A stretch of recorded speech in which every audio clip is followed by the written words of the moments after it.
All right, so man, you see the title. LeBron versus Jordan is closer than you think. Really, LeBron's the GOAT, but I mean, this is for the people that say things like it's not even close. When you look at this list, measuring the best peaks from the 10 best seasons of each of these players on this list, who are the two top guys, LeBron and Jordan, right? Okay. The two guys that top the list. It's just for people that say it's not close.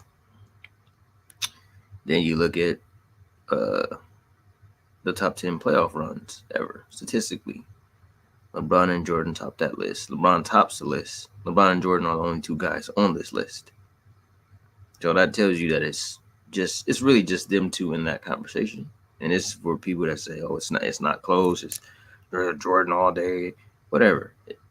Whatever the case may be, just the first two things I'm shown on screen, two best statistical. I mean, as far as the statistics show that those two guys are very close. Then you look at this four-time Finals MVP. There's only one other guy that can say he won four championships and four Finals MVPs. That's Michael Jordan. So it's LeBron and Jordan in that discussion. So the first three things I show is just showing that it's very close. They're on the same level. Now let's look at one of Jordan's teammates to see what he has to say about that. Steve, Tom Reed from the Athletic. I know you, almost every press conference during the finals, we asked you some kind of question about LeBron. But after this 4-year run, can you put into words as a coach and an opponent the pressure he puts a team on as far as the runs that he can make, especially in 2016, but just how tough he is to game plan against and play against? Well, he's terrifying. Yeah, he really is. Every time he comes down court, getting downhill, you just know he's either going to get to the rim or he's going to find one of his shooters for a three-point shot.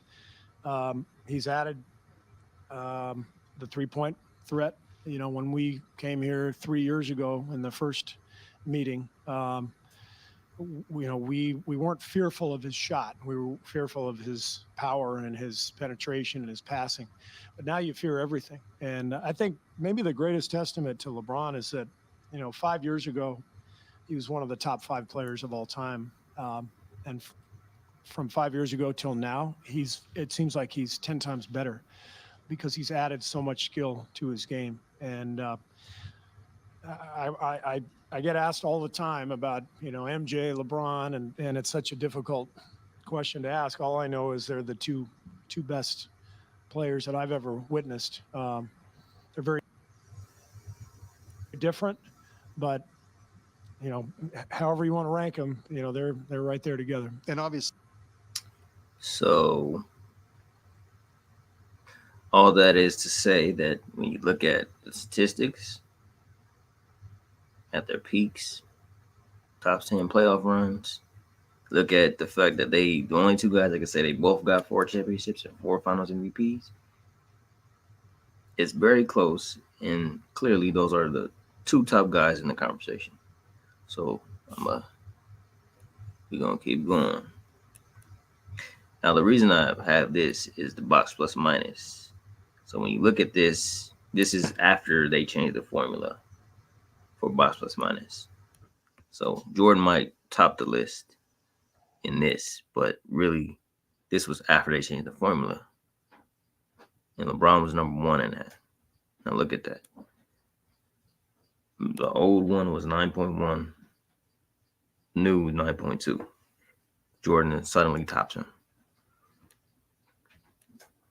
Then you look at offensive box plus minus. It's pretty much the same thing. And they added a season in defensive box plus minus. But the point is you just look at it. Like I said, this is the same.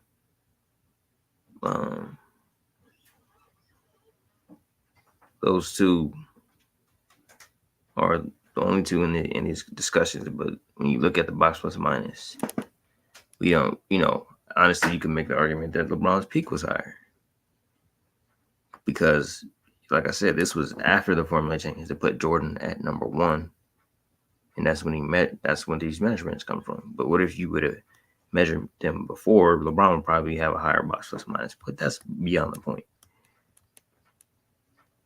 Now, a lot of people go, "Oh, win shares, longevity." Ron passed him in 2018, which is his 15th season. Jordan played 15 years, so you can't really say longevity. Value over replacement, 13 years.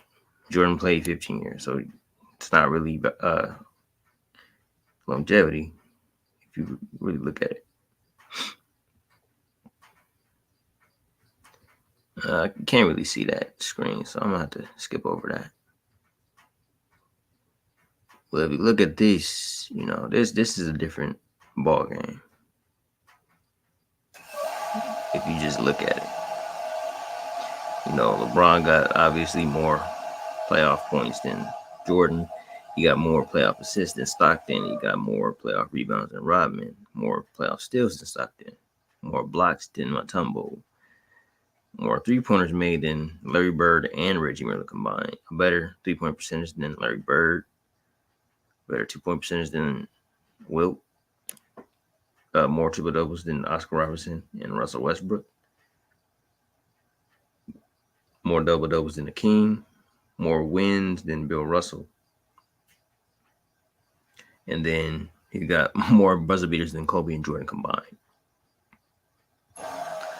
You look at the records, he got the record for points, steals, the amount of finals MVPs won on different teams, 3 different teams, playoff wins, playoff value over replacement. So he's got 5 of those records. Bill Russell got 3 of them, Magic got 1, Curry got 1, Tim Duncan got 1, and Jordan got 1. Not mistaken. Hold on.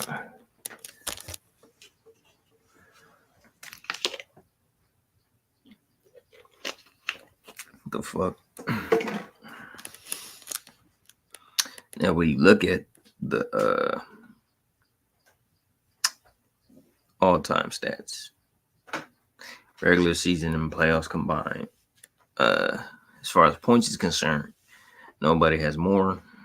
Only 21 players have more rebounds. Only 3 players have more assists. Only 4 players got more steals. 55 players got more blocks. Only 2 players have more 2-pointers made. Only 5 players have more 3-pointers made. And only 2 players have more wins. And he's the only player top 100 in all statistical categories. And now when you look at this, it's pretty much the same thing. This is LeBron compared to duos. So he's got more playoff points than Shaq and Kobe as a duo, Steph and Clay. He's got more rebounds than Jordan and Pippen, Shaq and Kobe, and Steph and Clay. He's got more assists than Shaq and Kobe, Steph and Clay, Jordan and Pippen. He's got more steals than Shaq and Kobe and Steph and Clay. He's got more triple doubles than Shaq and Kobe, Steph and Clay, Jordan and Pippen. He's been in more finals than Shaq and Kobe, Steph and Clay, Jordan and Pippen. He's got more championships than Shaq and Kobe, the same amount as Steph and Clay. He got more finals MVPs than Shaq and Kobe and Steph and Clay. At the end of the day, this is just comparing his stats to duos, all-time duos. And, right here, this just shows that there's not really there's no individual player you could really compare to him.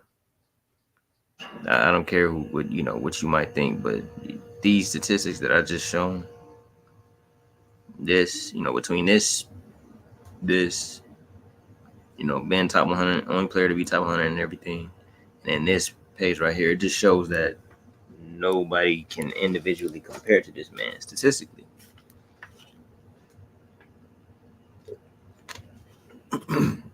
Now, does that make him the best player ever? I'm going to break that down. They talk about the 10 scoring titles Jordan got, but, Bron got 40,000 points. So, I mean, what's 10 scoring titles to 40,000 points? Bron got, 20 All-Star appearances. Got 20 All-NBA selections, which is the most in NBA history. But just for context, the only year LeBron didn't make an All-Star team or All-NBA team in his entire career was his first year in the NBA. But every year after that, for 2 straight decades, he's made an All-Star team and an All-NBA team. He's got the record for the most All-NBA teams, 13 first-team All-NBA selections. Now, most people might not see that as like significant, but that's the same amount as the next 3 best guys of his generation. Now, let me repeat that.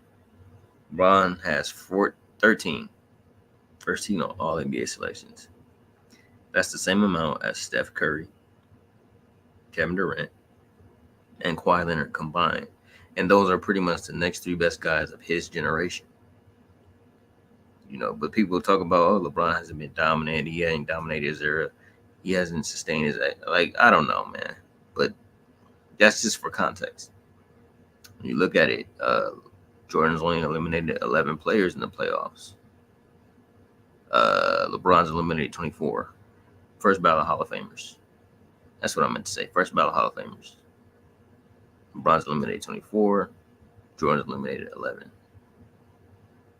LeBron got the most playoff wins in NBA history. He's got 41 playoff series wins, which is the most in NBA history. Most triple doubles in the finals, first in playoff win shares.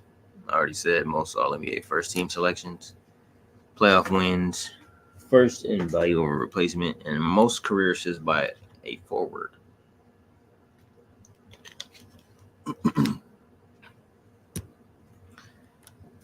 And you look at the playoffs, he got 5 playoff buzzer beaters. Jordan got 3.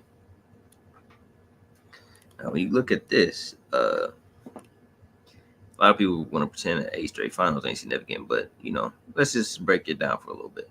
So in those 8 straight finals runs, he played 763 games. He won 536 of them. Averaged 27 points a game, 8 rebounds, 7 assists. Won 3 championships, 2 MVPs, 8 All-Star appearances, and 8 All-NBA selections. Now, let's just look at some of the legends of the game that say, their opinion on what 8 straight finals really means. Okay, is it significant? Is it historical? Let's just look at that.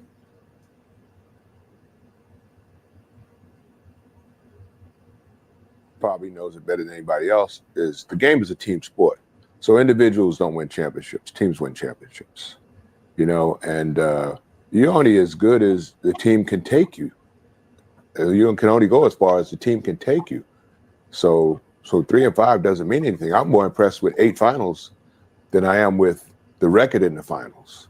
I'm with you, Doc. If he was 0 for 8 in finals, that would still be an amazing achievement. That's like going to 8 Super Bowls. But Doc. So that's Dr. J. 8 finals, that's impressive, right? That's just Dr. J. He's speaking his opinion, right? Let's look at Clyde Drexler.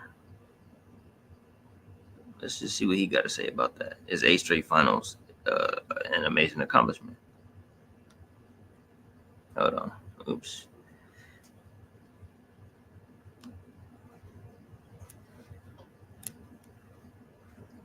I mean, there's nothing I can say. I love the guy. Absolute great character. Wait, is there a but? No, there's Okay. but you got to look at eras. Michael dominated his era. LeBron dominated his era. I'm one of those guys who don't like to compare eras. You just have to do what's in front of you. And look at LeBron's numbers, you look at Michael's numbers, they're very similar. LeBron, I think he made it to the finals with a couple guys that we can't even remember. Michael had Hall of Famers playing with him. Think about that. Well, how did LeBron dominate his era when he's 3 and 5 in the NBA Finals? Again, 3 and 5? He's lost 5 finals. But he's gone to 8 finals. You see that? He said, how did LeBron dominate his era when he's 3 and 5 in the finals? And Clyde Drexler, with that look on his face, he's like, but he's going to 8 finals. Like, that's dominant. That's dominance. Win or lose, that ain't been done since the 60s. Now, a lot of people say, "Oh, it's just because the East was weak." Whatever you want to say. You want to downplay what he did. Dr. J, Clyde Drexler, they say that 8 straight finals is an impressive feat, and I think anybody would. It's only that LeBron haters want to downplay his achievements, so they want to downplay him going to 8 straight finals. Okay. Now, anyways, and then you got this last one. Hold on. You got this last one from Brad Stevens. It's 8 straight finals dominant. He's unbelievable, and I think we've played now till May 25th and May 27th the last 2 years, and we started on September 25th, and that's every day, like every day, that you're totally focused on this, and he's gone past that 8 straight times. It's ridiculous. I mean, what do I know? What do these coaches know? What do those NBA players know? 8 straight finals. Apparently, it's only because the East was weak, right? But I mean, just based off of the people that played, some of the people that played, the fact that coaches is saying that's a hell of an achievement. Can't downplay it even if you wanted to, but let's just keep going, right? Okay, so the 8 straight finals, we got that out the way. Now, most people, he only won 4 of them. He went to 10 finals and he only won 4. He's 4-6 versus 6-0, right? This is what most people are going to say to downplay everything that I just showed beforehand. The statistical dominance, the records, some of the things that show that LeBron is not only on that level, but there's only him and Jordan that own certain things that are significant, right? But it's 6-0 versus 4-6, right? Let's go down. Maybe like 24-11. LeBron is 22-33 in the finals, right? So, according to Jordan fans, Bill Russell should be the GOAT. More championships equals better player. Question mark. 11 championships. Jordan only got 6. Well, hold on. Jordan only has 6. Now, how will Jordan fans defend this? There's 2 ways that they'll defend it. They're either going to say, Jordan has the statistics and the accolades that are better than Bill Russell, or they're going to say, well, Bill Russell played against 8 teams. There was less competition. So let me show you that real quick.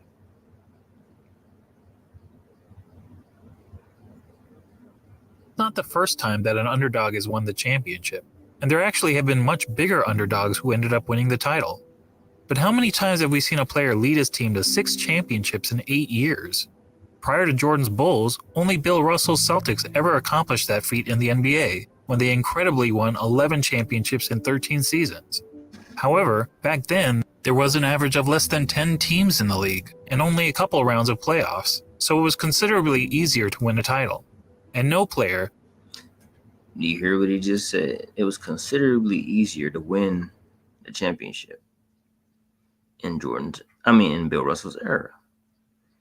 To justify Jordan having 6 championships and why 6 is better than 11, they're either going to say, well, Jordan's statistics are better. He's better on the offensive end than Bill Russell, and point to the statistic and accolades, or they're going to say it was easier. Bill Russell only played against 8 teams. Well, you can make the same argument with LeBron James. You say more championships make him a better player, right? Well, I could make the argument that the 6 championships Jordan won isn't better than the 4 that LeBron won, based off that same logic. Because Jordan didn't play better competition than LeBron. Okay? Well, that's not just something that I'm saying. Let's just look at it. The Jazz and the Supersonics in the NBA Finals. Those were the last 2 of the last 3 championships he won versus those teams. But look at this article, June 3rd, 1996. Jazz, finals not to be, Seattle. The legacy of losing now belongs to Utah, not Seattle. So 2 of the last three teams he faced to win the championship, they were known as losers. Legacy of losing. Like, I'm just saying, think about that. Think about how bad you have to be for that to be your reputation. And people want to talk about 6-0, right? 54 points in the finals. I've gone over this multiple times, but I'm just reiterating it. 54 points in the finals. There's nothing great about that. If you want to downplay, any team that LeBron faced in the finals, Spurs, Warriors, Mavericks, Thunder, I guarantee you none of those teams, not only did none of those teams score 54 points in the finals, but I don't care what kind of defense you play on them. They're not scoring only 54 points. I mean, look at this. LeBron by himself scored 51 points and lost. Just by himself. I'm not saying by himself, but I'm saying as an individual player, he scored 51. As a team, they scored 54. Think about how bad you got to be. And then they also got 19 playoff appearances with Stockton and Malone, but 9 of those playoff appearances were first round exits. Okay. You go with the Blazers. They were known as a dumb team, right? June 4th, 1992. In the NBA Finals. Trailblazers add to their image as a dumb team. Magic Johnson made a similar assessment of the Blazers a year ago. I'm just summarizing. They're a lot better than all of us. There's no way we should be able to compete with them. Talent doesn't beat them. Their brains beat them. That's what Magic said. So it's not just an article saying, oh, they got a dumb team. Jordan said, look at that team. They match up against us as well as any team in the league. But to win, you have to play together as a team and you have to play smart. So Jordan said that they weren't really a smart team. Magic said that they weren't really a smart team. They were known as a dumb team. And then, high above this basketball floor at Chicago Stadium on Wednesday, a homemade banner hanging from the upper deck carried this message to the hometown Bulls. Beat the dummies. So, you got Magic saying that they're a dumb team. You got an article saying that they're a dumb team or not known for making smart decisions. You got Jordan saying they're not really a smart team. And you got fans bringing signs that says beat the dummies. So they were known as a dumb team. And, I'm just going to keep going. The Suns aren't really a very good defensive team. I don't know if you can see that. I didn't highlight it, but they aren't a very good defensive team. Just aren't. They weren't known for their defense. That's one of their obvious deficiencies, right? Hard troops, Suns seek into soft defense. Jordan says, Charles will never win because he isn't dedicated to winning. He will never win. Now imagine that's been your competition.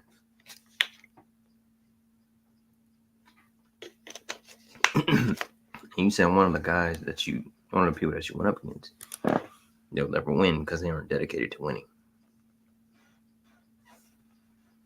Now, granted, Jordan did have to average 41 points a game to beat that team, but more or less, the point is, ninth rate defense, one Hall of Famer. Jordan said Charles Barkley would never win. Okay. Now, hold on, let me get it some water.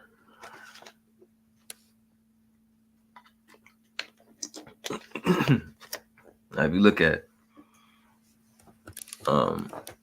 starting shooting guards, this is direct competition. Byron Scott, 4.5 points a game. Drexler, 24 points a game, who I'll always give credit. That's the only shooting guard he really played that was that talented. But, Dan Marley, 17 points a game. Hershey Hawkins, 13.3 points a game. Jeff Hornacek, 12 and 10 points a game.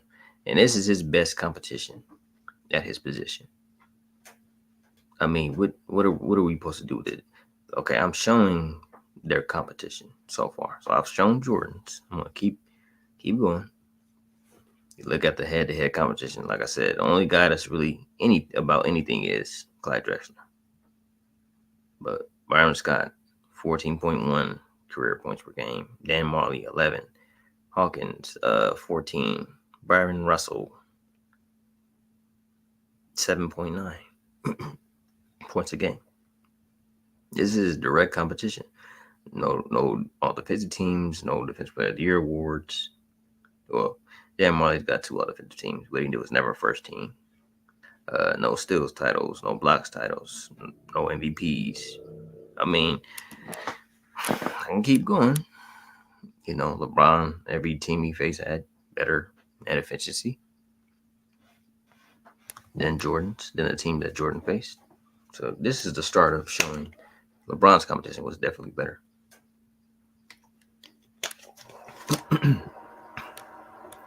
Damn. If you look at that, that's Hall of Fame, All NBA, All Defense. So the yellow badge is Hall of Fame. I don't know if y'all can see that, but the NBA logo is All NBA, obviously. And the circle, the red circle with the D in it is All Defense. So if you just look at that,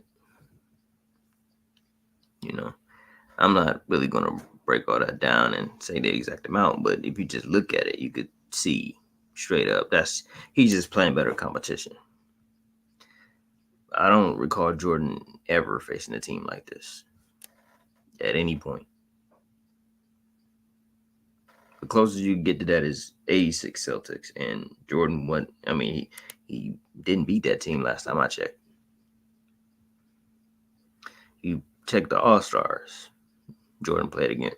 Actually, they both played against 19 because LeBron played against Jokic in the first round.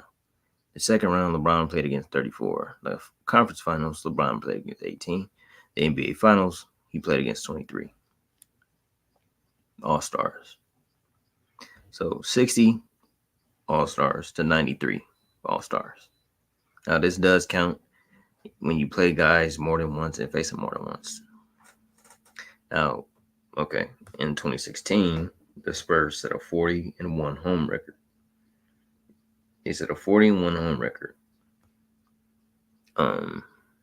Tying the 86 Celtics, who was a historical team. Also the team that Jordan fans claim was unbeatable, right? So would anybody say that the 2016 Spurs were any good? I think they had the highest net rating of all time, or second highest at that point. And then they had a 40-1 home record tying the 86 Celtics. And then they also there was something else that they did. Oh yeah, they set a franchise record for wins, 67 wins. Now, this is in 2016, so this is the same season that the Warriors go 73-9, right? 73-9, 67-15. You had 2 teams that both nearly went 40-1 and tied the 86 Celtics for home record, right? And the only team to actually beat the Spurs and prevent them from going 40-0 at home or 41-0 at home is actually the 73-win Warriors. That's the team that prevented them from going 41-0. But anyways, you had 2 teams in the same season, both almost set a 41 home record. I mean, I'm just saying, think about that. That's historic. And you look at the most wins by a trio, playoff history. Parker, Duncan, and Ginobili, 126 wins. Johnson, Cooper, and Kareem, 110. Curry, Green, and Clay, 98. This is history, NBA history, historical teams, right? You got the big threes. The Klay Thompson, Draymond Green, and Curry got the best record out of all these teams. I mean, that's better than all them Showtime Lakers teams. That's better than the 60 Celtics, 76.4 winning trios in NBA history, right? That's historical, right? Winning the winningest trio in NBA history, 541 wins. I mean, okay, we could keep going. The most finals wins by all NBA trio last 5 decades. Duncan, Parker, and Ginobili, 19. Thompson, Curry, and Green actually passed him with 20. Actually passed him with 20 wins in the 2022 finals. And then Bird, McCallum, Parrish is third on this list. That's the 86 Celtics. That's what you do see. That's a historical team, right? And if you notice, you see the teams that Jordan faced in the 80s on there, like the Showtime Lakers, the 86 Celtics. You see those teams on this list in NBA history. What you don't see is, the Utah Jazz and Seattle and the Suns. And it's not because Jordan beat them. The Boston Celtics in the 80s and the Showtime Lakers weren't undefeated. They lost multiple times, in fact, but they're still historical teams and dynasties. How? Well, they have a certain level of dominance. They've won multiple championships. But when you're going up against great the point is, you're going up against great competition, you're going to lose. You're going to take some kind of L, even if you got help. Now, it's only when you're not playing nobody that you go 6-0 in the NBA Finals. Like, we all know Jordan couldn't go 6-0 versus the 5 Hall of Fame Celtics or the Showtime Lakers. But Jordan fans treat Jordan going 6-0 as though that's what he did. You could still be historical and have losses. The Spurs didn't win all their championships. The Warriors didn't either. But they're still in history as a historical team with records. They was tied most finals wins by all the NBA trio last 5 decades, 19 and 19. Warriors passed them at 20. Now, this is the team that LeBron went up against, right? He went up against this team, which is, if we're being real, is the best team ever. It just is. Not the 96 Bulls. This team went 73-9 and then added Kevin Durant. Broke the Bulls records, then added Kevin Durant, the second best player in the world. What are we even talking about? You went up against this team with this. Look at this. This team with this. And all Jordan fans do is talk about, oh, man, he lost 6 finals. As though it's not a team sport. It's a team sport, is it not? Look at this. What team would you pick if you was picking? Would you pick this team? Or would you pick this team as a better team? And in fact, they were the biggest underdogs in the finals in 16 years. Which, if you're not familiar, the only guy that really matched that was Allen Iverson. They were just as big underdogs versus the Lakers in 2001. So I done heard people say, "Oh, LeBron was going up against the Warriors with a super team." That's a super team now. But look at that. This team versus this team. Who you think is the better team? Now let's just keep going. They were down 3-0 in the finals despite LeBron averaging 37 points per game, 10 assists and 9 rebounds, shooting 53% from the field. This is why the 6 finals losses argument don't work. But let's keep going. You talk about 2014, 30 points per game on 59% from the field. And then look at the minutes he was on and off the court, the point differential. It shows that one man can only do so much. Now, Jordan fans know this, but to discredit and downgrade LeBron, they have to pretend, 6 finals losses. We got to throw every finals loss he had on him, like he just choked 6 finals. So they'll give Jordan credit for performing but losing. But if LeBron performs and he loses, it's still held against him. And it's only to keep Jordan ahead. But let's keep going. Look at this. In comparison to his 2 best teammates, 141 points to 146, 39 rebounds to 45, 20 assists to 18, and he shot a better percentage. Now, hold on.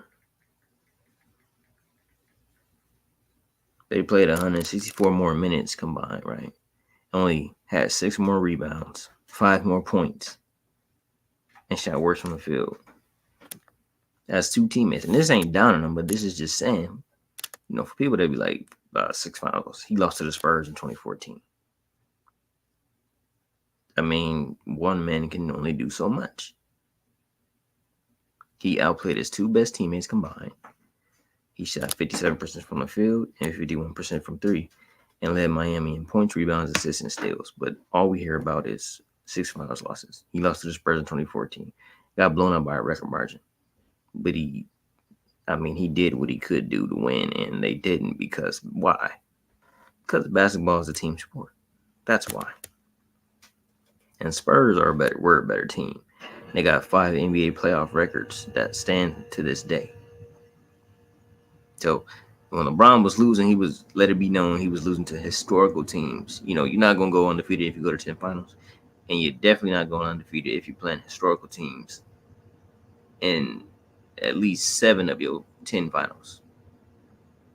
And this is what he was putting up versus the Warriors: 44, 8, and 6, 39, 16, and 11, 40, 12, and 8. Yeah, 20, 12, and 8 after that. Then he put up 40, 14, and 11, 32, 18, and 9. And this is what his two best players missing. But all they talk about is 6 finals losses. Averaged 35, 13, and 8. Only player in NBA history to lead in points, rebounds, and assists on both teams for the entire series. He was the first player to do that in 2015, and he followed it up the next year. And he did somewhat of the same thing. And he won that time because he had his two best teammates that time. But if you look at it, 33, 12, and 10 versus the Warriors, right? 56% from the field, but he lost. Over the 4 series, 33, 11, and 9, 1.6 steals per game. 7 and 15. Hold on 1 second.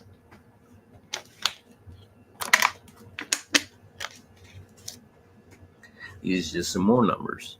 51, 8, and 8. 44, 8, and 6. 41, 16, and 7. 41, 13, and 8. 41, 8, and 11. 40, 14, and 11. 40, 12, and 8. 39, 16, and 11. 39, 11, and 9. 33, 10, and 11. 32, 18, and 9. 32, 11, and 6. 31, 10, and 11. 29, 11, and 14. 29, 9, and 13. 28, 15, and 8. 27, 11, and 11. Now, why am I showing this? What's my point? My point is, look at what he was putting up, but still losing. What does this show? Does it show that LeBron is he's just not better than Jordan because he put up these numbers and lost, or does it show that basketball is a team sport and he was just playing better teams than his, and ultimately better teams than what Jordan faced? But the point is, you look at those numbers. I don't think anybody would say that that's not showing up, or LeBron could have done more than these numbers right here. He should have done more. He should have did. I mean, is anybody going to deny that those are great numbers? Now what Jordan fans do, they call it stat padding. They he stat padded, right? 33, 11, and 9, whatever. He was, an assist away from averaging 30-point triple-double over those 4 NBA Finals series. In the last 3 Finals losses, he averaged better numbers than Jordan in his last 3 Finals wins. Now, they'll tell you that he stat padded, the numbers don't matter, whatever the case, right? This is what they'll tell you. But if you pull this up, Isaiah Thomas versus Jordan head-to-head, 20 and 10 in the regular season, 12 and 6 in the postseason, dominant, 32 and 16 winning record, right? 16 and 32 versus Isaiah, 6 and 21 versus Bird, 5 and 5 versus Magic, 27 and 58, including the postseason.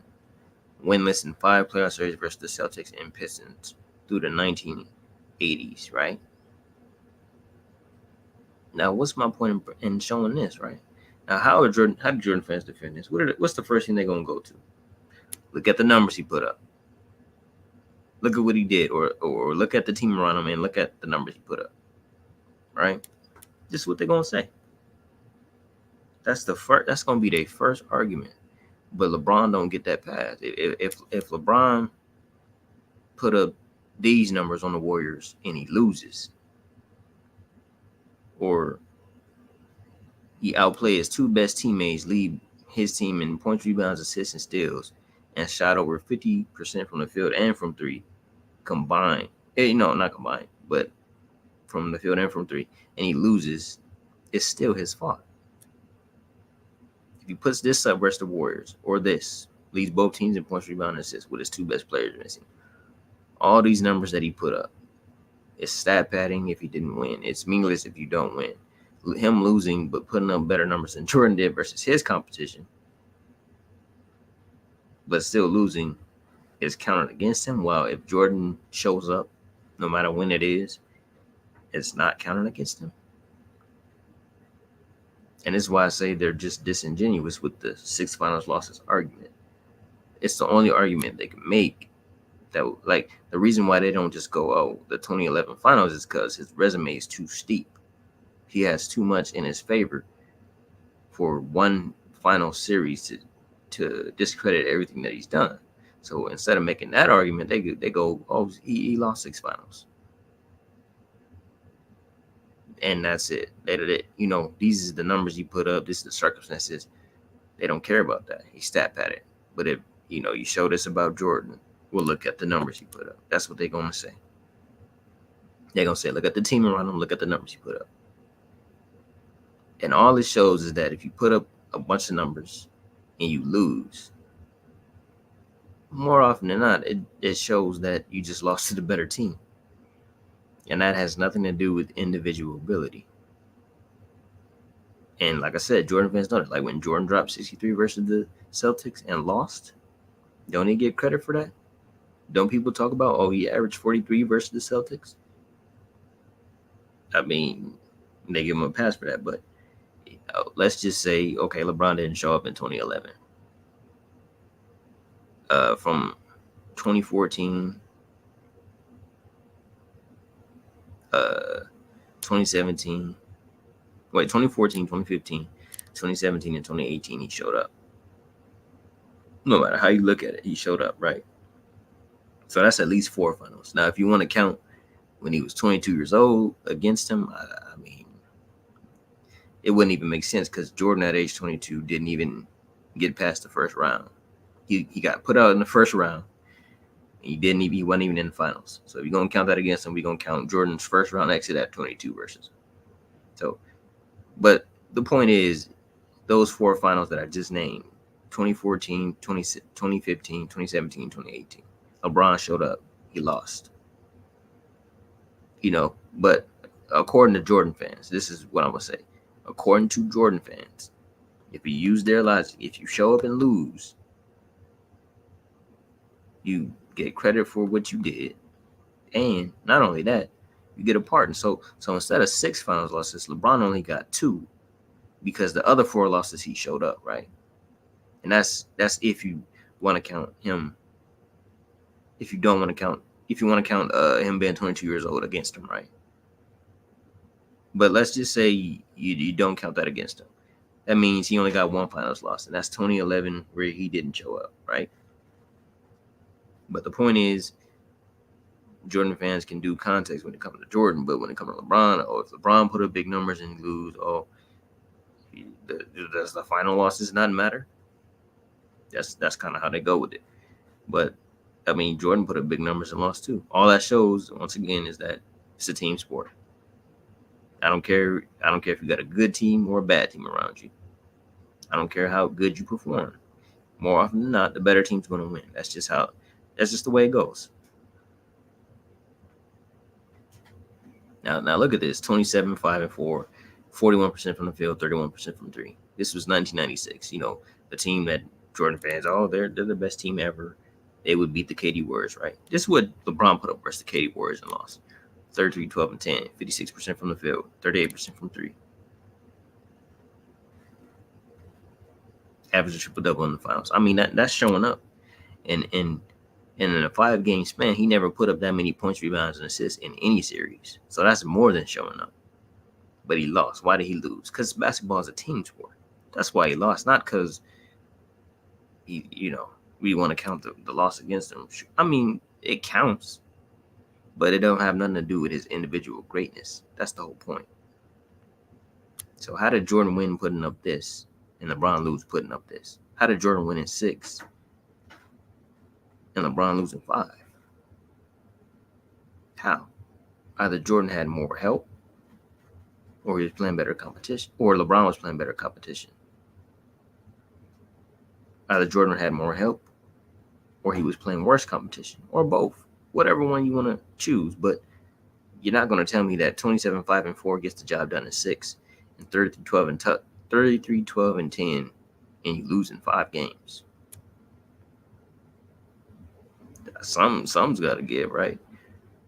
He lost because he was playing better teams, right?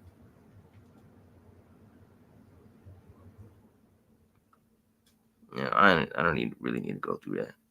But if you look at it, only player top 10 in points and assists.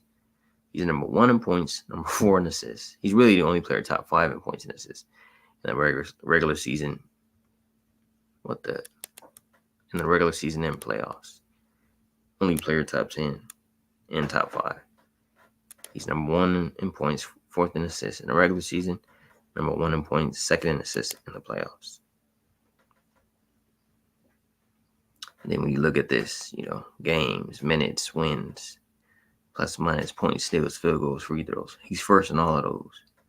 2nd in assists, 3-pointers made, triple doubles, 6th in double doubles and rebounds, 10th in blocks. Only player top 10 in everything, right?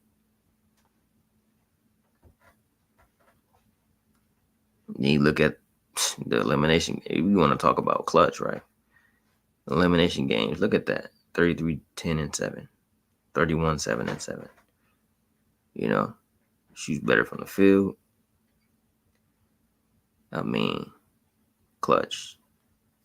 He raised his game higher than Jordan doing in an elimination game. And in game 7, 34-9-5, 48% from the field. 33-7-7.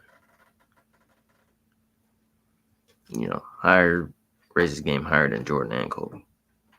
Like I said, he got more buzzer beaters than Jordan and Kobe combined in the playoffs.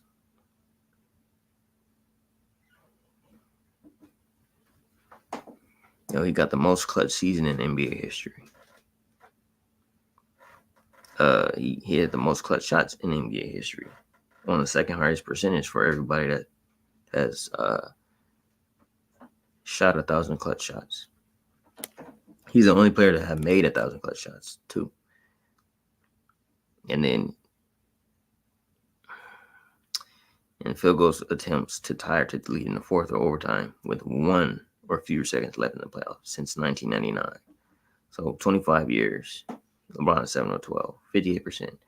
Every other MVP in the same time span, 6 of 45, 13.3%. That includes Jokic, Giannis, Harden, Russ, Curry, Durant, Rose, Kobe, Dirk, Steve Nash, Kevin Garnett, Tim Duncan, Allen Iverson, Shaq, Karl Malone. But he's not clutch. Okay. Whatever. Like I said, under pressure. Because clutch ain't just hitting the last second shot. Clutch is, games, moments. It can be a last second shot. It could be a block. It could be a steal. It could be all that. But it's not just, the last second shot. But even if it is, 7 for 12 last second shot. More buzzer beaters than Jordan and Kobe combined. So even if it was. But it's not.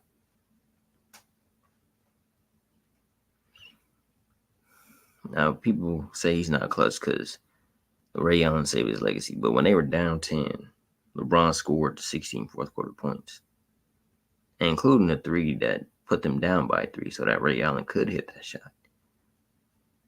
And then in game 7, he had 37 in that jumper over Kawhi. Nobody talks about that, though. While Ray Allen scored 0. Or they say Kyrie Irving saved him. But LeBron scored 11 of the Cavs' 18 fourth quarter points and got the block and assisted on 2 points. So he was responsible for 13 of 18 points in the 4th quarter of Game 7. They were down 4. The score was 87-83. LeBron got fouled by Draymond. He hit 3 clutch free throws. The score was 87-86. And then they were down by 1. LeBron had a step back 3 in Iggy's face to put the Cavs up 2. 89, 87. Clay tied it at 89. Irving airball. Warriors went on a fast break, and LeBron got the block. Not to mention, he led both teams and everything. But, it's a narrative that he's not clutch. Hey, you want to talk the NBA Finals? He got the highest game score in the NBA Finals history. Game 6. And in fact, in that Game 6, he scored 35 or 36 calf points. He scored 18 straight points. And then Game 1 in 2018 is also up there. He's got 4 of the top 10 game scores in the NBA Finals history. He's number 1, 4, 9, and 10. And you look at the milestones: first in triple doubles, second in points, 3-pointers, steals, third in assists and field goals, fourth in double doubles, fifth in rebounds, seventh in blocks and games. Now, when you look at this, this is the cherry on top to all this. Not just beating that 73-win team that has been down 3-1, right? It's the cherry on top. Leading both teams and all players and everything. Nobody else can say they did that. Nobody else can say that they did that at any point. I don't care. Jordan can never say, I was so good, so dominant that I put up, that I was able to lead both teams and everybody and everything. There's dudes in the NBA that they just there to rebound or block shots. There's dudes in the rebound that's in the NBA that's just there to pass. But LeBron, nonetheless, in the NBA Finals versus a 73-win team,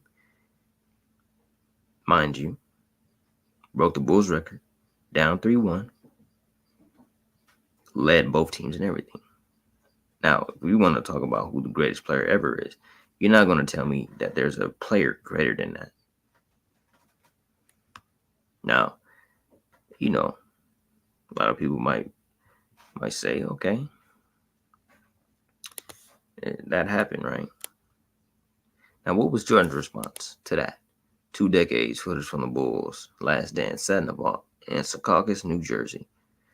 Jordan controlled the rights for 2 decades and wasn't ready to make the doctorate. But on the day of the Cavs championship parade in 2016, he finally agreed to do it. So let's just look at that for a second.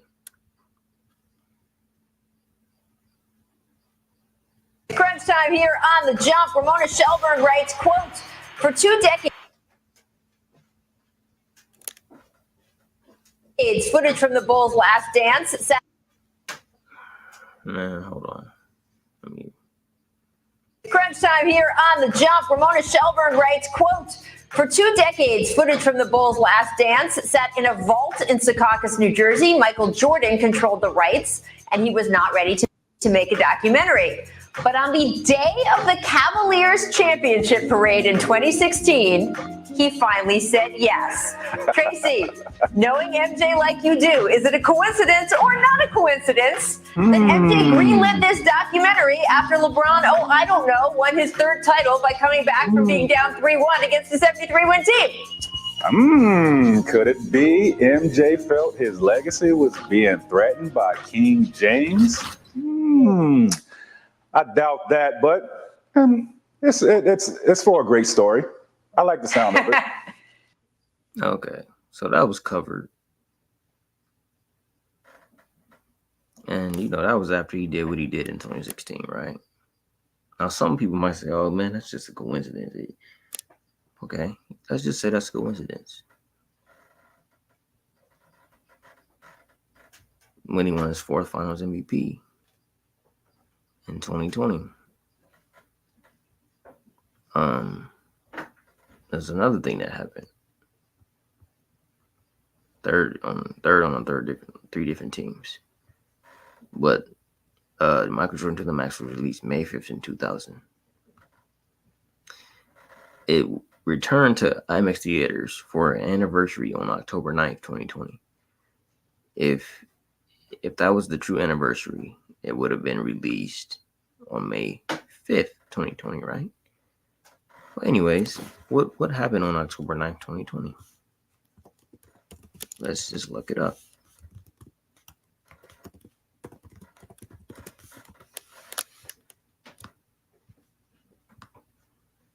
Let's look that up.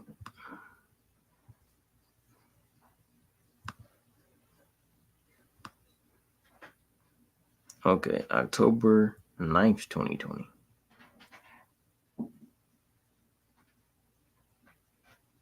I don't know if y'all can see that. But let me just go to another tab.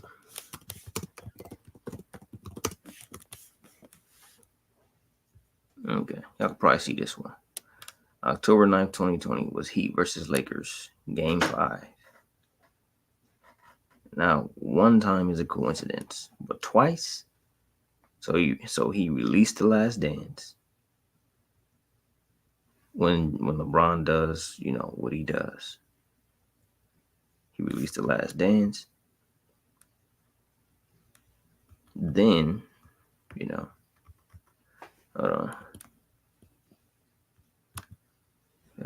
He released That Last Dance, which a lot of people could have said, oh, it was a coincidence. But then he released Michael Jordan to the Max when LeBron had the potential to win his 4th ring and 4th Finals MVP, right? So then let's go to, because I got video proof of that too.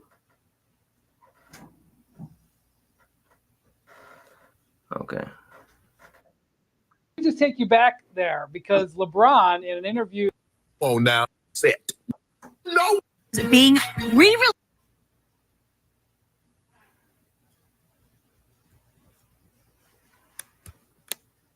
Since Michael Jordan to the Max was released in theaters following the final season of MJ with the Bulls. Now it will return to IMAX theaters, being re-released today. So Shannon, what do you make of the timing of this release? Really, Skip? You ought to be ashamed of yourself. I didn't say a word. You ought to be ashamed of yourself. And whomever released this and whomever gave them the green light to release this ought to be ashamed of themselves. Because you know what's happening tonight. You can do all the releasing you want to, but all they're going to do is show old footage. We're still shooting our movie. You can go see a movie that's already been shot, edited, or you can watch live a movie. You're talking about Space Jam 2? No, don't do that, Skip. Don't do that, Skip. You can get an opportunity to be on the set and watch this movie that's going to be released. And you get an opportunity to say, Skip, when they shot Glory back in the late 80s in Savannah, Georgia, Michael Broderick and Denzel. I saw it. Could have been an extra. No, I saw that. You could have been an extra? I could have been an extra. Well, why weren't you? No. That was my time, acting wasn't my gig. I thought about it, but I want a big, they wouldn't let me have no big part. If you'd been an extra in that movie, you probably would have gotten shot, right? Yeah, exactly. Skip, this is ridiculous. Skip, come on now. You can't stop progress. Progress must progress. And is it that convenient, Skip, on the night that LeBron could potentially clinch his 4th ring, could be possibly a 4-time a Finals MVP, that this is a movie that was released 20 years ago is getting re-released. Right. So, yeah, you get the point. LeBron, let's just go with the main things that I covered. Just the main things. So, if you look at this shows that it's already extremely close. The statistics show that it's extremely close at their peak. Now, okay, they're the top 2 dudes on that list. They're the only 2 dudes on this list for top 10 statistical postseasons, right? And they're the only 2 guys with 4 championships and 4 Finals MVPs, right? All facts. Everything I just said was a fact. Okay, so We can go over the fact that they changed the formula, and maybe LeBron has a higher box plus minus if they use that formula to calculate this. But whatever the case, it's very close between the two. Only two guys, the top two guys on this list at their peaks, the only two guys in the top 10 statistical postseasons, and the only two guys that say they got 4 championships and 4 Finals MVPs. You take what Steve Kerr said, they're the 2 best that he's ever seen, right? Whatever. Statistically, it shows that it's close and all the different things. But then you add the fact that Jordan released The Last Dance because of what LeBron did in 2016. Because of this, and Jordan can't never say he did this, leading in both teams and everything in the NBA Finals. Nobody ever did it in any playoff series. He did it in the NBA Finals. So Jordan released The Last Dance. He had footage to control the rights for 2 decades. Didn't decide to release it until 2016. So he decided to release it at that moment. So okay, let's just say it's a coincidence. Okay, well then explain the Jordan to the max. Explain that. So I got the video proof. I got all that. So at the end of the day, not only is it extremely close, I just think that, people are disingenuous. They sell LeBron short on purpose. They remove context from his career on purpose. They talk about 6 finals losses. I already went over all that. I went over it multiple times on this channel. I done covered nearly everything there is to cover about it. If you look at the numbers, they say, per game numbers, right? LeBron passed Jordan in this because of longevity, right? Well, if you look at the per game stats, Jordan wins in the regular season, LeBron wins the playoff, right?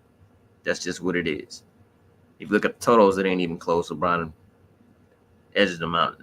But when they say longevity, LeBron passed Jordan in regular season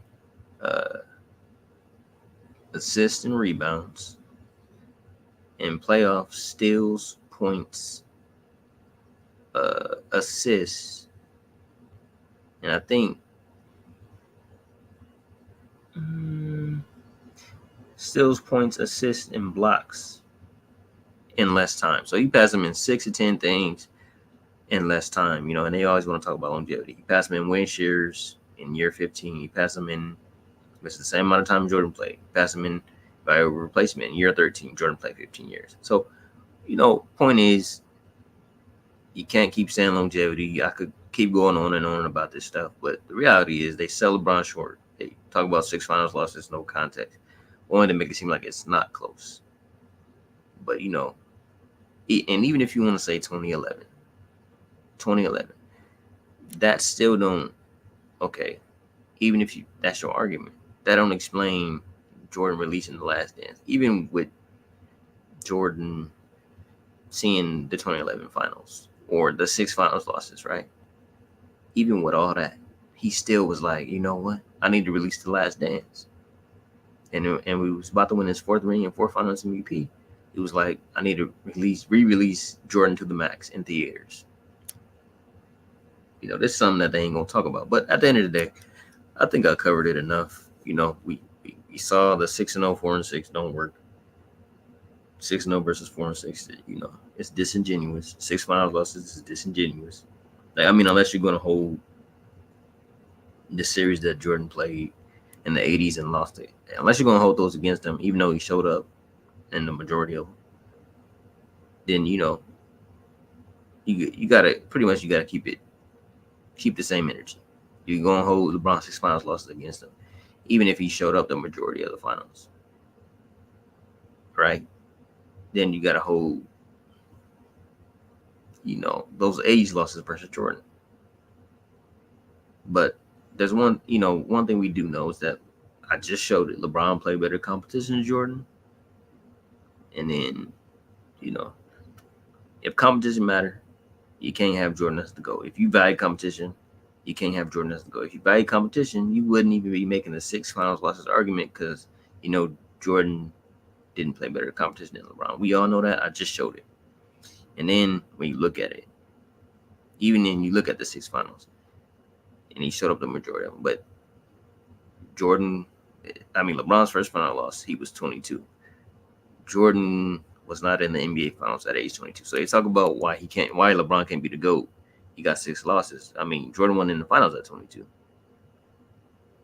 So how can you call Jordan the GOAT when he didn't win the finals at 22? He wasn't in the finals at 22, but you saying LeBron can't be the GOAT because he lost at 22?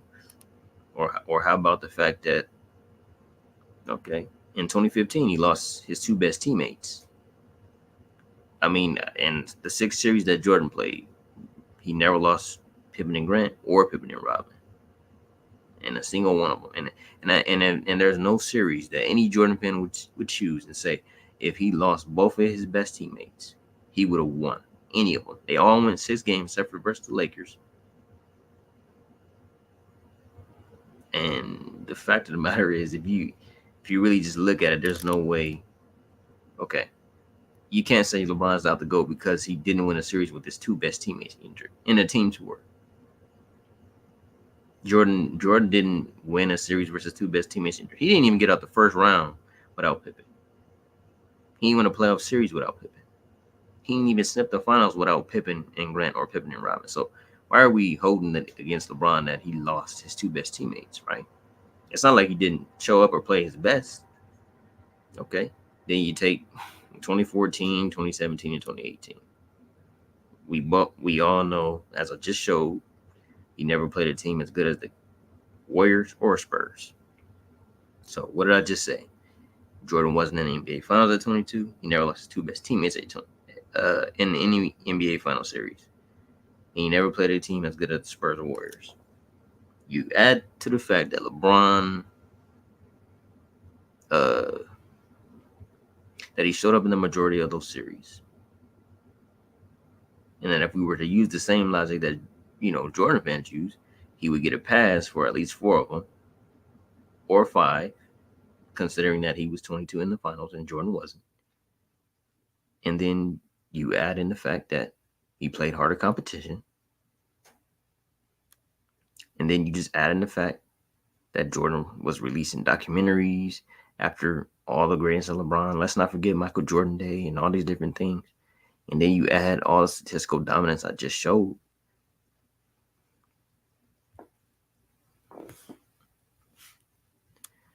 All the statistical dominance that he had. All these different things. You add all that up. And you could come up with the conclusion that LeBron is the greatest player ever. Easily. If you add context, and this is why Jordan fans don't want to add context. They don't want to add context. They don't want to add any kind of nuances or nothing. Like, they just want to say 6-0 versus 4-6 in a team sport. So Jordan's a better player. Or 6 beats 4, but somehow 11 doesn't beat 6. And it doesn't because, stats and accolades. Or because Jordan played better competition, but Russell played worse competition. Well, I just showed the exact same thing. LeBron played better teams in the finals. He won against better teams. Those are facts. So however you look at it, man, it's physical dominance, the fact that he played better teams, the fact that, Jordan was releasing documentaries and stuff because of LeBron's greatness. I think it just shows that, he's just a better player. The statistical dominance ain't even close. And all around, it's really not even close. And then, like I said, the top 2 guys on here. Only 2 guys in the top 10 statistical playoff runs. Only 2 guys with 4 championships and 4 finals MVPs. It's all, easy. Greatest player ever. 40,000 points, 4 finals MVPs. 4 MVPs in a 5-year span, 20 All-NBA teams, 20 All-Star selections, 41 playoff series wins, 162 or maybe 180-something playoff wins. You get the point. And like I said, they just want to find anything that they can to downplay his dominance and everything, longevity, blah, blah, blah, blah. Point is, you know what I'm saying. He's just the best player to ever do it. No matter how you look at it. And, you know, I done did videos on him being robbed with Defensive Player of the Year because they want to say, you know, he wasn't a great defender. You know, all kind of different things, man. I done debunked all them narratives. I done made enough videos. But this is just showing that it's closer than what the haters want you to think. It's closer than they want you to think. And they want you to think that it ain't even close and all the different stuff. But, man, I just shown everything. And nobody can deny anything everything that I said and showed was facts. So I think that's going to be it as far as the video is concerned. I'm probably live stream another time. And I'm going to catch y'all later.